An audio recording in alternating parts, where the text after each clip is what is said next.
Welcome to Three Witches and a Druid podcast, a Canadian podcast about paganism in today's modern society.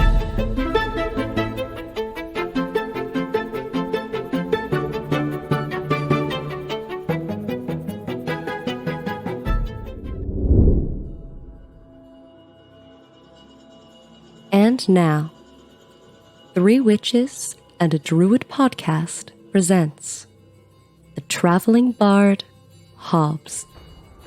Now, the year is 1867. The Civil War had just ended, and in the town of Charleston, well, they were just starting to rebuild, when a Dr. Rembrandt Kavanagh blew into town. The folks remember Dr. Kavanagh as being a tall, elegant man, with one blue eye and one green eye, and when he smiled, his teeth were white and sharp, like a shark. Now, Dr. Kavanagh was an apothecary. He was a provider of pills, potions, and prescriptions. Now, his idea was to open his apothecary down on the narrow King Street by the docks, to offer his pills, potions, and prescriptions to the sailors that were still aboard the Union ships and sell overpriced medicine to the people in town. The problem was that the Union ships already had their own apothecaries, and well, people of Charleston were flat broke. Now, if this happened to you or I, we'd probably pull up our stakes, head out west and try our luck out there, but not Dr. Kavanagh, for that man had a mind like the back of a nickel-plated watch. And he got to putting those gears a-going, trying to come up with a solution to his problem, and suddenly his blue eye flashed, and his green eye flashed, and he smiled, and his teeth were white and sharp like a shark. And he realized that if he really wanted people to come to his apothecary, he was going to have to give them a reason to come. What he needed was a gimmick. Now, the people at Charleston thought Dr. Kavanagh had lost his mind. The first thing he did was he went into town and he placed an order for the largest sheet of plate glass anyone had ever heard of. Then Dr. Kavanagh was spotted in a rowboat going to the Union ships, talking to the ship captains and leaving his business card. People found all sorts of reasons to go down to the narrow King Street by the docks to see what was going on in that apothecary, but someone had put up black velvet curtains over the windows, so although you couldn't see what was going on, you could certainly hear it, because there was banging and sawing and hammering, and there was a steady stream of sailors coming and going from the apothecary with little packages hidden underneath their arms. Everybody in town was talking about what was going on in that apothecary, and when they thought they could take their curiosity no longer, a sign went up in front of the apothecary, and it said, 10 days until the Hall of Wonders. And the next day it said 9 days until the Hall of Wonders. And the next day it said 8 days until the... well, you get the idea. Well, the 10 days had passed, and almost half the town was down there on the narrow King Street by the docks. And there was Dr. Kavanagh, and his blue eye was flashing, and his green eye was flashing, and his teeth were white and sharp like a shark. And he announced to the people that for the price of a penny he would show them something they had never seen before or would ever see again in their lifetimes. The people were so curious, they would have paid a dime, a quarter, even a Yankee dollar to see what was going on inside. Well, they threw their pennies down into his bucket, and Dr. Kavanagh let the first crowd of people into the Hall of Wonders, and the oohing and the awing and the gasping and the gaping began. Because the inside of the Hall of Wonders, well, they had taken down the walls, and in their place they had put rows and rows and stacks of glass tanks filled with fish of every size, color, and description. Every tank had a brass plaque that listed the type of fish that were there, and someone had changed the lighting in the room and replaced it with a magic lantern that made everything seem to shimmer and shine as if they were in the ocean itself. The people went up to the tanks, they tapped on the glass, and they were amazed at what they saw. I mean, the people of Charleston had seen fish before, on a plate or maybe on a hook, but they had never seen fish swimming freely around them. Then Isaac Sims, Dr. Kavanagh's trusted assistant, he took the first crowd of people down a long, dark corridor, and at the end there was black velvet curtains. Someone pulled on a rope, and the curtains parted, and there was the sheet of plate glass holding back murky emerald water. Oh, and there was something swimming around inside, and at the base of the tank there was a brass plaque with a single word. And the word was mermaid.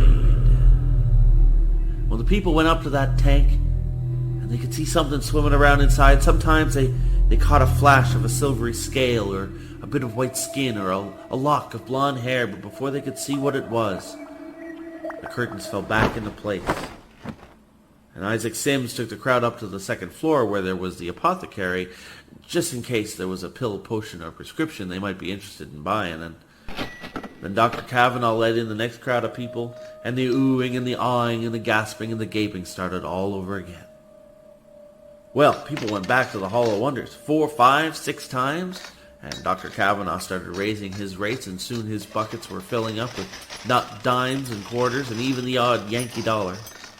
The success of the Hall of Wonders might have continued to this very day if it hadn't been for the rain. For the month after the Hall of Wonders opened, a squall came in from the sea, and the heavens opened up over Charleston, and it rained. It rained so hard that the roofs leaked. It rained so hard that mud started oozing up between the floorboards. Waves and waves of cockroaches were being washed out from underneath the low-slung houses, and rats were drowning by the hundreds, and cats were drowning by the dozens chasing after the rats. And it rained like that, uninterrupted, for well over a month. Now when it rains that long upon a people, they start entertaining strange ideas. People wondered if they had done something to deserve all this rain, but the people decided it couldn't have been them, because no town with as many churches as Charleston had, there was just no way the people could sin that much. No, the people decided it had to be something new, something that happened recently. And that's when old Araminta Tucker started having her visions. Araminta Tucker was a local conjure woman who'd been plagued by visions all her life. She was often seen wandering the town of Charleston, talking to people no one else could see, and most people paid her no mind, but now they were listening to her.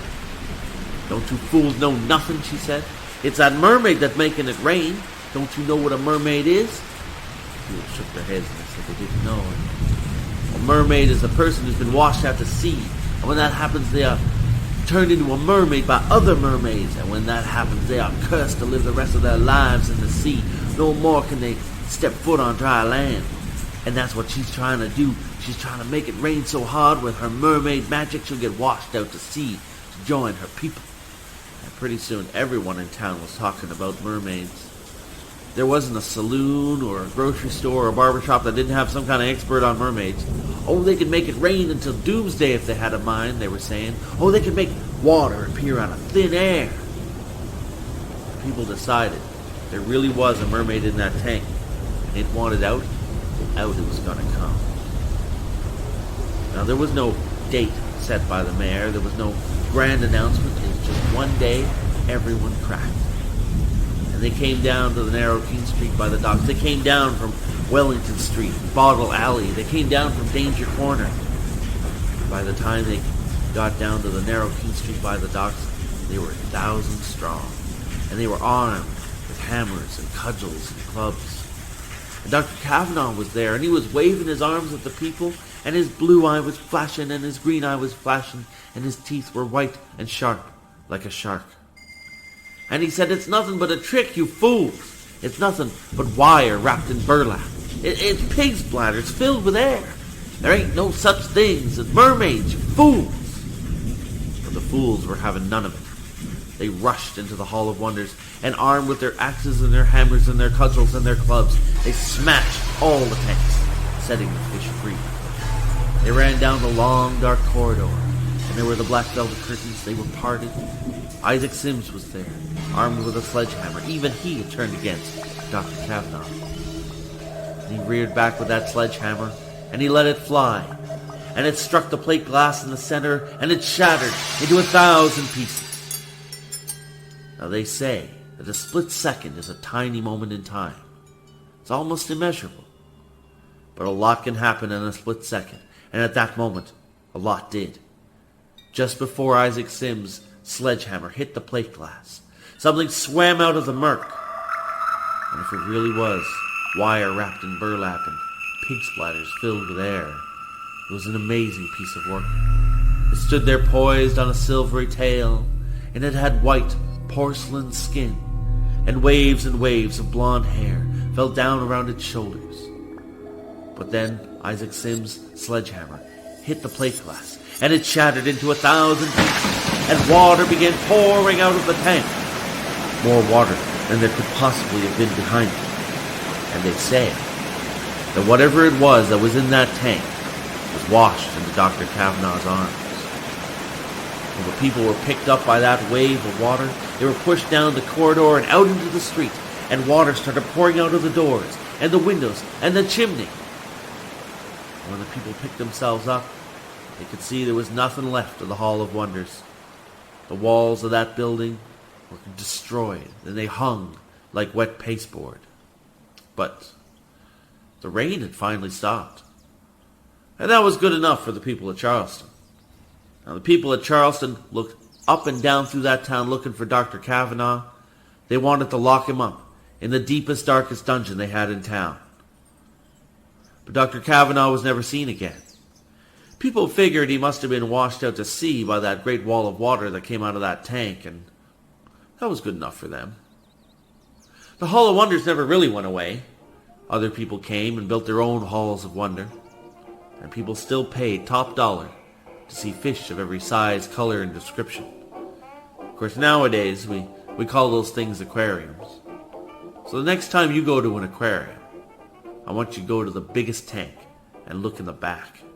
And if you see a strange fish with one blue eye and one green eye and rows of sharp white teeth, well, maybe then you will have found out what truly happened to Dr. Rembrandt Kavanaugh. But what's worse is that he will have found you.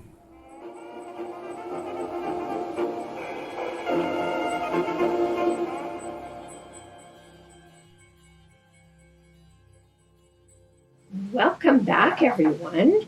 And believe it or not, this is our first episode of Season 2 of 3 Witches and a Druid. I am Margot.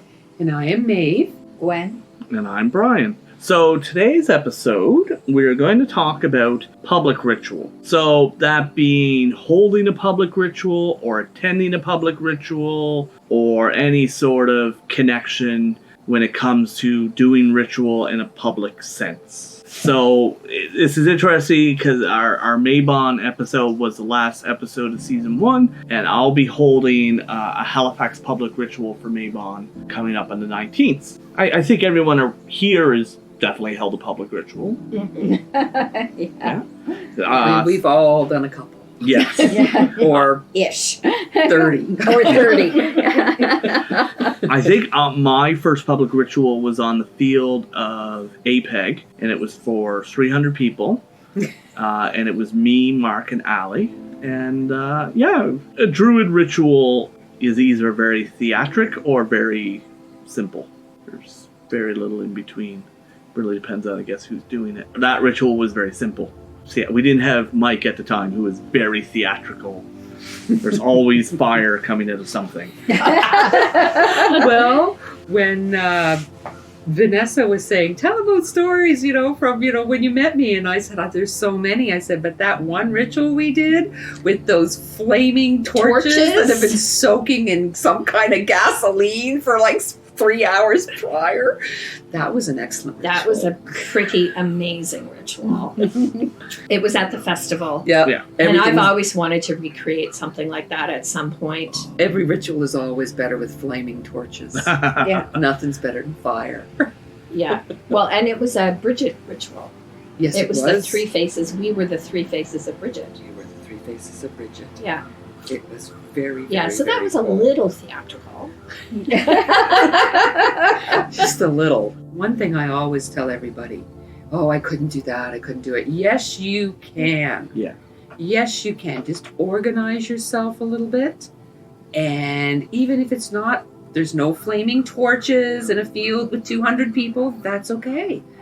If 15 people show up to your public ritual or 10, you can do it. If there's Don't 4 of be you and there's a afraid. flaming torch, it still sounds like a good time. Don't If there's a flaming torch, it still sounds like a good time. That's exactly right. Anything with flaming torches. But Well- no, never ever think you can't put on a public ritual, because you certainly can. Don't be afraid. That's one of the big benefits of paganism, is that outside of, I guess, Wicca, is there any organization that requires a clergy or a priest in any way? Anyone can connect. Even in Wicca, Yeah. you can still do it. If you're Yeah. a follower of Wicca and you decide you want to put on a public ritual, go ahead. People are so happy that Yeah. there's anything going on that they'll certainly, Yeah. Yeah. you know. And I mean, if you're worried about it's too much, it's just, then do something simple. Yeah. Simple is great. Simple can be very meaningful. That's always my advice to people who think they can. Yeah. Well, I remember as volunteer coordinator for the pagan gathering a number of years, because it was frequently, not always, but frequently the same groups doing the rituals Right. that weekend. So trying to sort of reach out to folks and being at the store was an easy way to make contact with people, and people who were regular customers thinking, well, you've been shopping here for a long time. We have great conversations. You know what you're talking about. You're coming to the gathering. Why not think about doing one of the rituals? And then the eyes get really big. I won't lie. I use the same opening ritual. After many years and doing many rituals, I finally got to that. It's opening ritual or nothing, because then Oh. it's done. And Yeah, when you don't have to it's- spend the rest So of the when day you're doing worried about for it. the festival or any event, you're going to Yeah. do the first ritual on the board because you want to enjoy the rest of the time. That's right. Yeah. And when AEPG switched over to Aegeus, I started doing the opening ritual. And I won't lie, I did the same ritual at least 3 years in a row. There's nothing wrong with that. No, well, what it was is we had everybody there. I wanted everyone to introduce themselves, what they bring, and a lot of times people were, a lot of people are new or they don't know anyone. And it was, say I got up and said, "Hi, my name is Maeve." Everybody said, "Hi, Maeve." The whole circle yelled, "Hi, Maeve." And everyone said, who they were and what they were looking to maybe learn this weekend or a little something. And it was great because everybody got to say a little something, throw a few oats in the fire. And that started the weekend, because a lot of times people were too nervous to introduce themselves. Yeah. But if you got 40 people there all saying hi to you, well, then that's all done. So I did the same ritual 3 years in a row. Yeah. Yeah. And it worked out. As a grove, we have our very standard rituals for every holiday, and they're there, and they're always prepared for whoever may need them. But it's always nice if people add their own flares or create their own. But we've used those core rituals multiple times over the years, and there's nothing wrong with that. Yeah. Yeah. You don't have to reinvent the wheel every single No, I time. figure if I look in I believe it or not, I have a binder of rituals. Oh, I if keep everything, if I yes. look at a binder from 1998, I can find something. Chances are people don't remember it. Chances Well, are. also, on top of that, the community changes over time. Yes, it does. And even if they've done it before, there can be value in redoing something, Absolutely. you know. And a connection to that memory as well. Exactly. Yeah. Yeah. Which is wonderful. So a big thing for us in our rituals is there's a lot of little things, a lot of little props and pieces you need. And so as a grove, we have what we call the altar box, and it has like a stash of all these little things we need, be it candles, be it incense, be it whatever any of us may need. It's in this box. Karen and I have our own personal ritual box for the exact same purpose. It has our cloths and candles and incense. Do you guys have anything like that? I don't. Not really. I just bring what's needed. Yeah. Usually bring what's now in my own personal. In my home, yes, I have my altar tools and all that, Yeah. and oftentimes they go with me. We have dragged things through the woods. Oh yes, there's my beautiful plum orchard pottery chalice wrapped in a towel going through the woods. Right. But no, not particularly, no. But I do find in public ritual, if you can, if you can get the rest of people participating, saying hi or whatever, another thing people like to do, if possible, is something to take away from the ritual. That's what I was thinking. As we've been talking about this, I've been thinking in my head of all those little beautiful little presents that I've brought home from public rituals that are all on my altar. Yeah. Hang on to them all. Yeah, even just one year we, tied, ribbons, the yellow, red, blue, and green ribbons, at the closing ritual, how I got in closing. Anyway, that's why I learned my lesson. I want to do opening. And it's like, everybody stop, okay, think of the East and think of those thoughts. What did you, what happened to you this weekend? Right. They're related to that and related to this. And so when winter comes and we're all, dreary and cold, you can look at this and remember. Little reminders sometimes helps get people through. And I've had more than one person that Margot would have been there, but it was before your guys' time, before you lived here, I'm sure. So in the early 90s sort of thing. It would have been early mid-ish, and we had little flat, I collected rocks from Margaret'sville, little round flat rocks, and a bunch of us painted little starbursts, and then the artists had beautiful starbursts. Mine was just a circle. Yeah. And I've had so many people say to me, I still have that on my altar. I do. Yes. Yeah, absolutely. it's around, and what was that, like 97 or something crazy? I have little wooden discs from yeah. tree branches that were cut out and things were painted on them from MPGFA Art Festival. Yeah. Now, don't think you Rituals and have to stuff. go crazy. You don't. One of the ones an that I acorn hold is nice. dear Yeah. is a popsicle stick from the dollar store that had a message written on it. Mm-hmm. They had a pile of them, and you just randomly would reach in and grab what message Was there for you. was there for you. I mean, I still have that, and that's still very special. So it can be something very simple. And if you can't, that's okay too. But that is something people really like, is something to take away, a thought to take away. And really, never be afraid to do it. So food's always nice too. Yeah. Oh yeah. if you're not potlucking during the times of COVID, everyone bring their picnic lunch, and everyone can sit around later and things like that. Food's always good. Yeah. So something in Druid rituals that we have to deal with Mabon and COVID is that there's often a drink shared. It's the blessing cup. So I think in this case we'll be placing the blessing in a jug of some sort and pouring the jug into individual glass. People will be expected to bring their own glass. Within the prison system, but also especially since COVID, for sharing that sort of drink, rather than passing a chalice from mouth to mouth, person to person, pouring it into a little Dixie cup size. That's what we did last year for Maven for the public ritual and public gardens. Is we had little plasticky cups. And I, went around with a bag and collected them to make sure they got recycled afterwards. Yeah, little things like that. And so there's workarounds. Yeah, if you'll see things, but there's always that sort of workaround that you can figure out. Don't feel trapped by certain conventions. We just used to put a bunch of wine in a cup and pass it around. But now, you can't necessarily have wine. People may not, people may not want wine. Things like that. Right. Yeah, we usually end up using apple juice when it comes to public, and we use mead or cider when it comes to just the grove itself. Yeah. But for that very reason. Yeah. It's all different. I've drank out of a horn from your mead. Back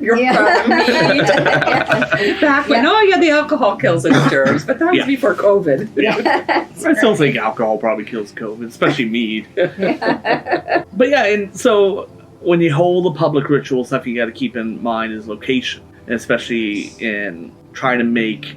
So when you're trying to hold a public ritual, accessibility is very important. So trying to make your ritual as accessible as possible, but at the same time understanding that you as a person can only do so much. That's right. I can't tell you the amount of times we've held a public ritual in one location and you have 4 people over here complain, oh, well, I can't get there because the bus doesn't line up. Or if you hold it over here, you have another person that says, oh, I only drive and there's no parking. You can't please everybody. And then I went to, for accessible, because for the last few years of my husband's life, he was in a wheelchair, and for anything beyond a short distance. And I can remember going to the last Samhain ritual, no, the second last Samhain ritual on the commons with him. There was dancing, and there was a spiral dance. There always is at our Halifax Samhain ritual. It always ends with a spiral dance.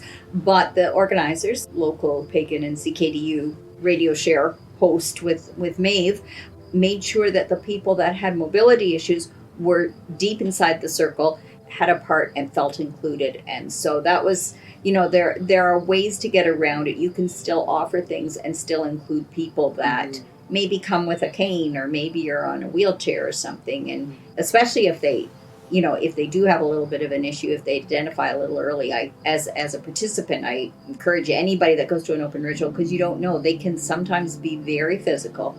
And if you're concerned and you want to stay in the circle, see if they can say, yes, we're going to do something, or no, we're not going to do anything, you're fine. But if they are going to do something, it's easy for organizers to set you in the center of the circle or something. Put you right in the center, Accessibility all the way from where do I park and how do I get there. Right. When we were talking fire, now some of those fires we've had have been on private property. Yes. Some maybe not, but there's also now, when I first moved here, this is, maritime province, and usually lots of precipitation, but we have had fire bans and that sort of thing. And you have to be aware of all of that.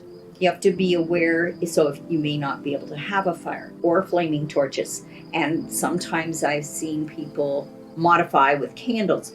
But then if you have a candle and you have the slightest breeze and you're outside, if you invest a lot of significance in the symbol of that flame, and the god is snuffed out, or the power of that, if everybody invests their energy into, or whatever the symbol of the flame is, that can be problematic. So you want to make sure that flame is inside a really deep hurricane glass or some sort of protective whatever.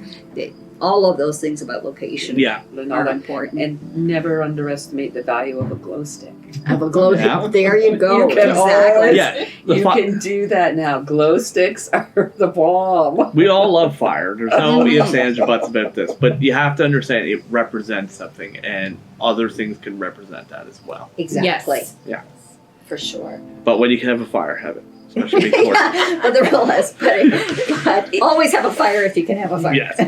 The other thing that does come in handy, if you're in a place where, like here on the Halifax Commons, they've been having Samhain rituals for 25 years. Yeah. Like a really long time. So people are used to seeing them. But if you're in a new location, and if it's a location with quite a bit of foot traffic, if you're in a park or something, it cannot hurt to have somebody outside the circle in case people stop and have questions, doing public relations, or if there should be trouble. Because it doesn't happen now, but back 25 years ago in the day, you had to be, you had to have someone wandering around, because you never know. People might have been freaking out and calling the cops, and that happened more than once. And you had this person who would speak to the police, and then we got in the habit, okay, we'll inform them what's going on. But now people, it's not a big deal. But if it's somewhere where people aren't familiar with it, or the neighborhood's not, or whatever, it doesn't hurt to have somebody walking, the guardian walking the circle to, talk to people. Yeah. Or the police. Yeah. I've done that 2 or 3 times myself. You had that role. Been a police person. I never experienced an issue, but a lot of times you'd have people wandering by and just walk up curious of what's going on, and you just explain to them what was happening. Yeah. And it has happened that they've said, can I join the circle? And you're like, go ahead. Go ahead. Go ahead. Absolutely. Yeah. All-inclusive free-range weirdos. Yeah, 100%. So, to change the topic slightly, we've talked about doing our own public rituals. How about attending public rituals? What are your thoughts? Do you guys feel you have any sort of rules or guidelines you follow when attending someone else's public ritual? Yes. Absolutely. A big part of it is respecting and following the ritual leaders and preparers. They've put a lot of work into what they're going to share with you, and you are there to experience what they have to offer. So it's not up to you to feel if they're doing something right or wrong. This could be a whole new idea that That's you going can to change your... change your vision, change your outlook. I have stolen ideas from many public rituals. Because Imitation is the sincerest there form are of some flattery. clever people out there. Yeah, Mhm. yeah, exactly. And I think sometimes for newer participants in the in neo-paganism, they can get a couple of books and they think, oh, it's supposed to be this way, and then they can be thrown off when they come and it's not what they saw. So they're like, is this valid or isn't it? But because it's such an open and respectful journeying together with so many other people that most people, once you get in the flow of that, you find that this is good for your practice and it's good for your own spiritual journey to experience so many different ways that people approach it. That Things you didn't think about, Yeah. or oh, what a good idea. Yeah. And it might throw you, there may be people that are a little nervous about that participatory thing, because I agree with you, Janet, the best public rituals have an element of theater and have an element of participation and that sort of thing. And some people may not be used to that, having a voice in a large group, but just have courage in the fact that everybody there is in the same boat as you, and everybody there, not everybody knows everybody. You're not the only person that is there with, not knowing people or feeling I don't public speak or whatever. And if you're asked to call out to your personal patron deity or whatever, participate, because that will really increase your what you get back from that ritual. Sometimes you do get people who are quite shy or Yeah. aren't sure what to say. I always say, you may do this silently. You don't have to speak out if you don't want to, because sometimes people freak out and they might want to go, but say, no, you can do it silently in your head. Yeah. And that's fine. And, all of that's good. I think too, almost switching back to the leading ritual part again too, is there have been times that I can tell by people, the body language of some of the people in the circle, to be able to say, I am not going to call on you to do something specific. If we haven't planned it ahead of time, you can relax. Yes. Yes. You are not going to be randomly asked to call a quarter. You might be politely asked if someone doesn't show up, Yes. but it's But no you're one's allowed going to to say pressure you. no. Yeah, Yes. you're allowed to say you're allowed no. to say no. Yes. And in those cases, you often go to someone you know. Yeah. Or That feels it's very not, comfortable. it's very comfortable speaking in public. But another thing, and this might sound like a dark side, but it is a reality. It's not like working with just, your circle or your coven group or your grove. You're not going to know everyone there. You're not going to know what everyone is like or what their energy is like. I always, if I'm going to a public ritual, I always make sure I have a little bit of my shields up. Not that I can't enjoy the energy, not that I can't enjoy what's going on, but you don't know everybody there. So I find a little ounce of prevention worth a pound of cure can really be helpful. And the other thing is if you say, oh, there's a public ritual on Mabon and we're going here, and you get there and the person leading the ritual, you can't stand them or you have a bad history with them, sit out. Yeah. If you don't think you can keep your head, now if you think you can put it completely to the side and go in the circle and enjoy, okay.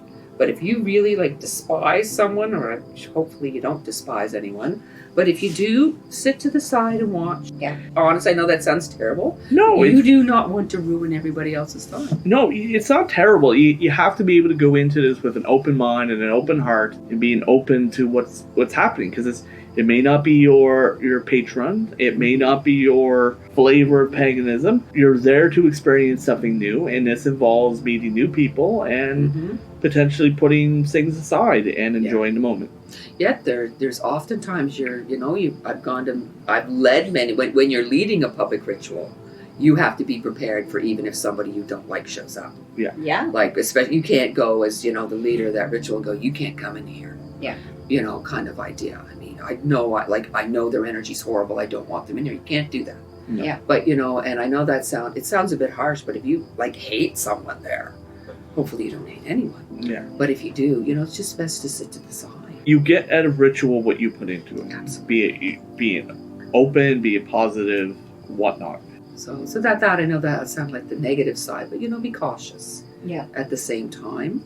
I was just thinking that triggered something else, and that's both as a participant and as somebody who's leading a ritual. I guess one of the things we haven't talked about is how rituals can hit somebody, because I have attended rituals and I have led rituals where participants have been hit very hard by whatever the meat of the ritual was about, and they may need extra time after, or somebody to walk them through a grounding because they didn't, they were affected by they could be triggered by a past experience, all those sorts of things. So you also have to be aware, just for yourself and for the people around you, that how they're affected. I think that also might be part of what some people call good ritual hygiene. Yes. You know what I mean? Like a good smudging at the beginning, or sprinkling with water, a good grounding at the end.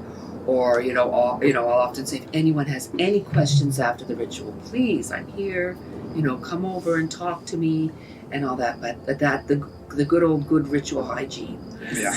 That's a good way to put it. It is. Smudge everybody before, ground everybody after. Because there's been what? You didn't do what? You didn't close those quarters and they're wide open and now everyone's going home and they're all airheaded, and you got to be careful.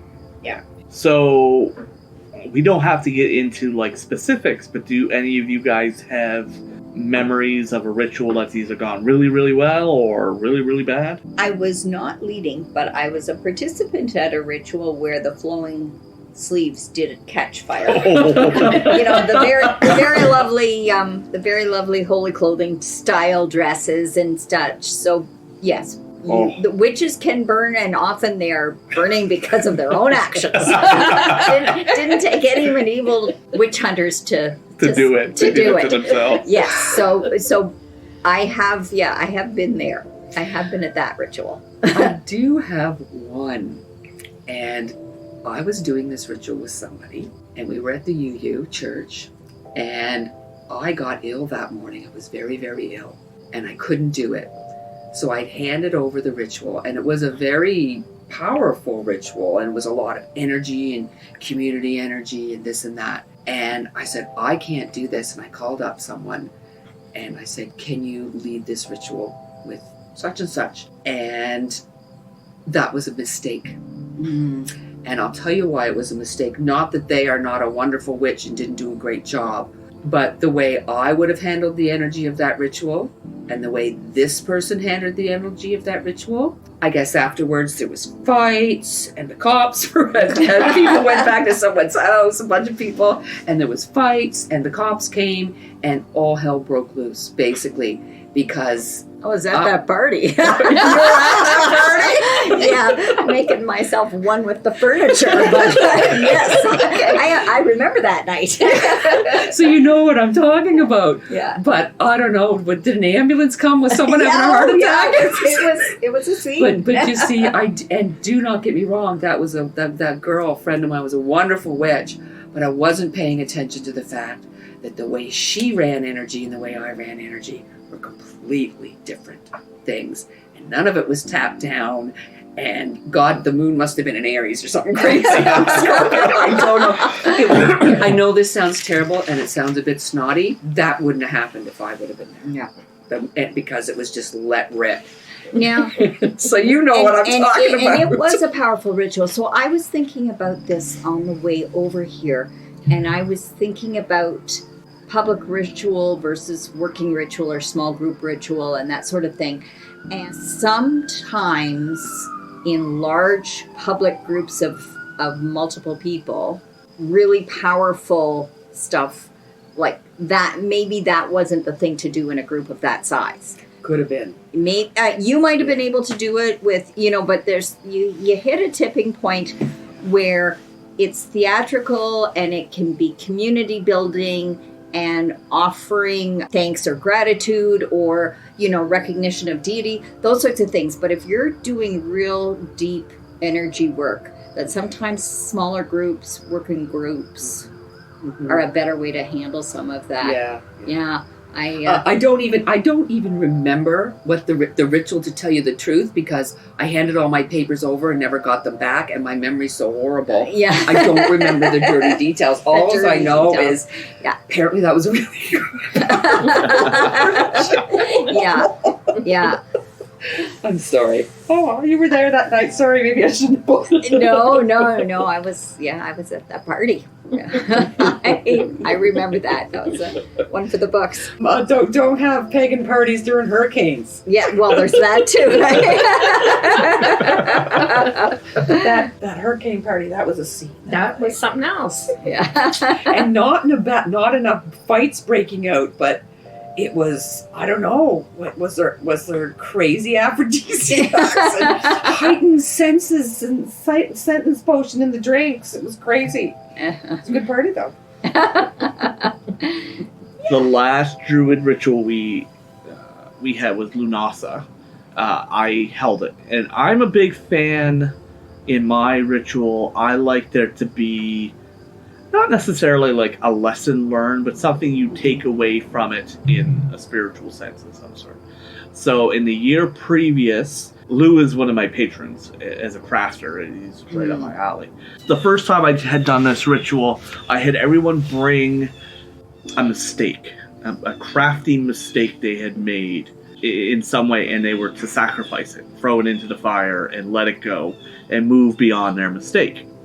And so this year, I had everyone bring something that they were proud of, something they created with their own hands, and they were happy with, and then throw it into the fire and sacrifice it. And the whole idea behind the ritual was that with this sacrifice, that Lou would then gift you his boon to be better, to create more. And so after that ritual, I don't think I've left this workshop since. I've been in here every day creating. And it's been really good. I felt really crafty. I think last week I took one day where I wasn't out here, and I kind of felt like garbage. Yeah. It's like, no, I got to go out and make stuff. And I'm making tons of mistakes. There's 2 huge boxes here of mistakes, but that's Which we okay. call firewood. Yeah, exactly. Firewood or sacrifices for next year. Yeah, that's right. That's right. But I think that was. And I'm not tooting my own horn because it was my ritual, but I think that was the best ritual I've ever experienced. Wow. That's wonderful. really, really interesting Because idea. another way to look at it too is to let go of your own ego. Yeah. You have to get over yourself to be able to do that. And especially there's that sense of awe in Druidry where you think you've got to get into that flow of give and take with deity. I don't remember who said it, but I think my life motto has become over the last few years, I know nothing. Yeah. And the more I admit that I know so little about the universe, the more I'm open to learning and experiencing and becoming better. Yeah. I find, like with a lot of individuals, we're like, oh, I'm not going to learn anything from that book, or I'm not going to learn anything from that pod. No, that is, for me, is the opposite of how I want to approach stuff. I'll listen to something or watch something, and it's like, yeah, I know some of this, but I'm always going to take something away There's from always 1 or 2 sentences in a book. There's always an idea, it doesn't matter if it's a beginner book, you're like, oh, never thought of that way, sort of thing. Yeah, or even you reread it and you rethink about something that you've had set in your mind and go, well, geez, maybe there's that angle. Because you've changed, so the material's there, and you've changed, so you're seeing it differently. And exactly. I've always said that book, The Way of the Peaceful Warrior, that a man should read that every 10 years. Yeah. Because at 20, you're different than at 30, than at 40, than at 50. Women, too. You can read it, too. Yeah. But read it every 10 years and see how it applies to your life differently. The Way of the Peaceful Warrior. I'll have to look this up. There is a movie. There is a movie. I was going to say, I remember the movie. It's a little indie movie. And so I said to Jan, Way of the Peaceful Warrior. We saw it. And then we saw it being, and I said, oh my God. So we had to go opening day. And we had to go, and we were super early because we were afraid there was going to be lined up. And there was 3 of us. Yeah. There was Dave and me and Maeve and and the people bringing the popcorn, and stuff. Like there was ushers and stuff. We were like, I'm like looking around. Does nobody know that this great work of art is here? Come on! And then the movie was, it was okay. It was okay. Yeah. Yeah. I could watch Nick Nolte do pretty much anything, though. Yeah. So It was very interesting. That's all right. It's kind of like something. Well, then again, maybe we're just the weirdos. Yeah. When when you're in the movie and you think it's one of the in your top 10, if not your top 5, and people at the other end of the row are leaving. Yeah.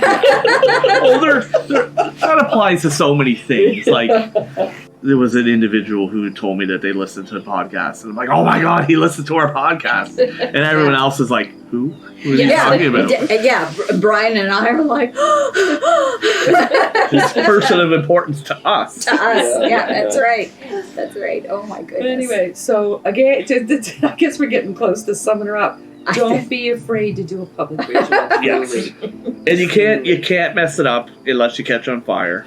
And even then, I'm sure you can still pull it off. There are lessons learned. For the time, another time when we're doing half the quarter calls in Gaelic, and I knew I flubbed it up, and it was a matter of, nobody here knows Gaelic, except for Dana, who was completely fluent. Never met anyone completely fluent in Gaelic. He was and I could have said, anything. I could have said, turn your nose upside down. I don't know what I said. No one's going to know. I have to say, someone did. Over half of the mistakes we've made as a Grove is always mispronunciation of Gaelic. Always the same stuff. And we're like, no one here knows it's fine. We'll be fine. The gods and the goddesses understand. They understand. It's true. Well, thank you very much, everybody, for tuning in. If you would like to ask us any questions or have any suggestions, you can certainly find us on our 3 Witches and a Druid Facebook page. And certainly give us a like, 5 stars, and all of that, because we certainly appreciate that. And I believe you'd like to thank our patrons there. Yeah, if we will thank our patrons for this month. So we want to thank Tanya, Sarah, Lore, Kay, Linda, and Jennifer. Thank you so much for all your support. We move into season 2. We've learned a lot, but at the same time, we're sticking to the same old system. These are just our opinions, our thoughts. We're not teachers. You're not going to learn. Well, you got to learn something. But we're not here to educate you. You're just here to listen to us. And hopefully learn from our mistakes. Yes. Yeah. That's the important like long part. sleeves and flaming torches are not the best thing in the world. Well, until next time, everybody, take care and merry meet. Merry heart. And merry meet again. Blessed be. This has been 3 Witches and a Druid podcast. Thanks for listening.